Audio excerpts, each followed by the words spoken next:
एक दिन की बात है। महात्मा बुद्ध जब अपने आश्रम की ओर जा रहे थे तो उनकी नज़र एक दुखी व्यक्ति पे पड़ती है।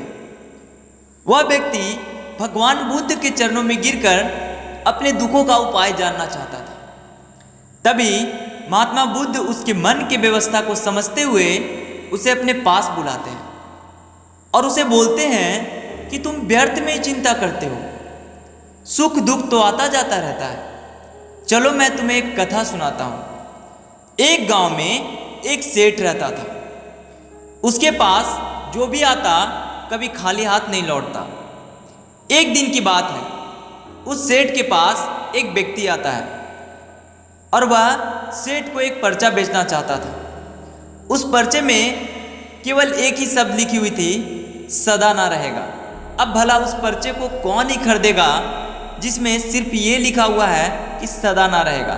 लेकिन सेठ उसे तुरंत ही खरीद लेता है और उसे अपने पगड़ी में बांध लेता है।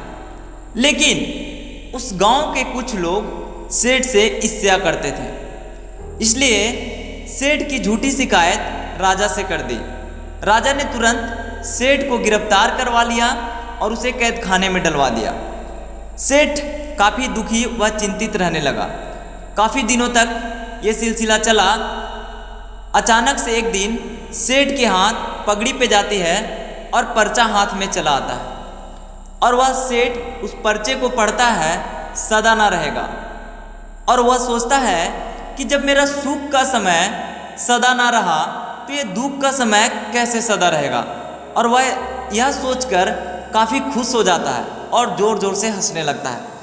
यह सब देखकर जो कैद खाने के दरवान था वह सोचता है कि शायद सेठ है जो पागल हो गया है और वह राजा को जाकर ये सारी बात बताता है। राजा तुरंत ही सेठ के पास आता है और पूछता है कि तुम्हारे हंसने का कारण क्या है।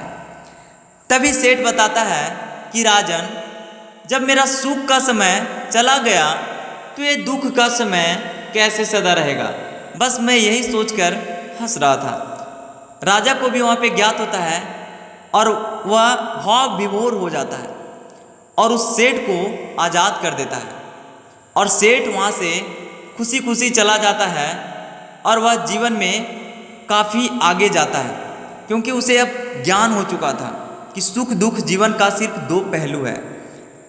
क्योंकि न सुख हमेशा रहता है और न दुख हमेशा रहता है, यह हमेशा आता जाता रहता है।